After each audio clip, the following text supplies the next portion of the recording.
प्रिय बाबा, तुम्हाला पत्र लिहायची वेळ येईल असं वाटलं नव्हतं. कारण तुम्ही घरी आले की दिवसभर जे काही घडलं ते तुम्हाला सांगायची सवय आहे मला लहानपणापासून. पण आज जे सांगायचंय ते तुमच्याशी बोलू शकले नसते. बाबा, माझा जन्म झाला तेव्हा आजी म्हणाली होती, पहिली बेटी धनाची पेटी. तुम्ही हसला होतात वरवरच. पण मला माहिती आहे तुम्हाला टेन्शन आलं होतं. ते येणारच होतं. मुलगी जन्माला आली की तिची नाळ काढताना शेतकरी मनातल्या मनात 2 एकर शेताचा तुकडा पण काढून टाकतो तिच्या हुंड्याची सोय म्हणून. मुलगी ओझं असते, परक्याचं थन असते. अंगावर आलेला फोड मोठा होत जातो ना, तेव्हा होतात तशा वेदना बापाला मुलगी मोठी होताना होते. तुम्ही कधी दाखवलं नाहीत, पण तुम्हाला आजकाल 24 तास माझ्या लग्नाची चिंता असते. माझ्या लग्नाच्या काळजीने तुम्ही बैल सुद्धा विकत घेतला नाही 4 वर्षापासून. आणि हुंडा देण्यासाठी माझ्यासाठी एक बैल शोधत फिरताय का? मामाने दुष्काळाला कंटाळून आत्महत्या केली. मामी मात्र अजून जगतीये लेकरं सांभाळत. दुष्काळ फक्त मामालाच दिसला.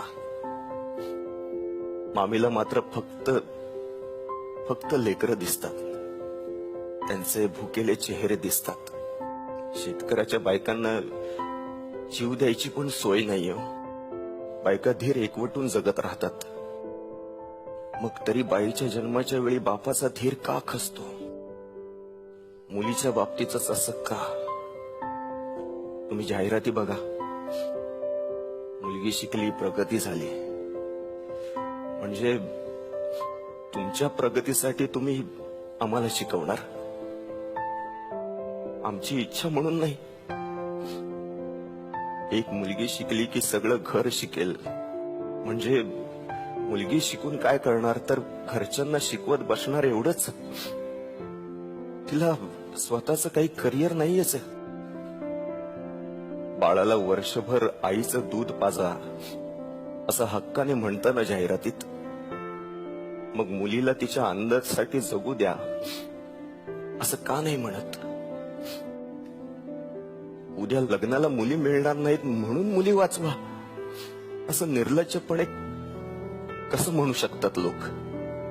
बाबा, मी लहानपणी लग्नच करणार नाही असं म्हणायचे तर तुम्ही हसायचा.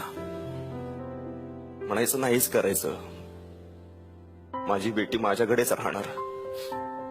मग आता काय घाई झालीये तुम्हाला? 50 रुपयात एक माठ आणला ना तर 4-5 वर्ष थंड पाणी भेटतं आपल्याला. 4-5 लाख हुंडा देऊन तुम्ही जो माठ शोधताय तो कधी पाणी तरी पाजणार आहे का तुम्हाला? मग का तुम्ही माझ्या लग्नाच्या मागे लागला? मला नाही करायचंय लग्न बाबा. जो माझ्या बापाच्या कामाचा पैसा हुंडा म्हणून घेणार आहे त्याच्या गळ्यात मी फुलांचा हार कसा घालू? खेटराचा हार घालायला पाहिजे ना त्याला. तुम्हाला आवडणार नाही, पण मी ठरवलंय मी लग्न करणार नाही. आणि मी एकटीच नाही बाबा, आपल्या गावातल्या सगळ्या मुलींनी ठरवलंय हुंडा देऊन लग्न नाही करायचं. आता 4-1.5 शहाणे बैठकीला बसतील आणि आमची किंमत ठरवतील हे आम्ही सहन करणार नाही. आज मी पत्र लिहिलंय. उद्या देशातली प्रत्येक मुलगी आपल्या वडिलांना पत्र लिहिणार आहे. हुंडा देऊन मी लग्न करणार नाही. मी तुमच्या पत्राची वाट बघणार नाही. मी देशातल्या प्रत्येक मुलीच्या पत्राची वाट बघते जी स्पष्ट सांगेल हुंडा देऊन मी लग्न करणार नाही. तुमची लाडकी. जागतिक महिला दिन आज आपण साजरा करतोय आणि खऱ्या अर्थानं काका, तुम्ही एका मुलीच्या नाही तर भारतातल्या अनेक मुलींच्या मनातलं हे पत्र तुम्ही आज घेऊन आलाय आणि खूप छान वाटलं. अरविंद जगताप यांनी हे पत्र लिहिलंय. सरांसाठी जोरदार टाळ्या.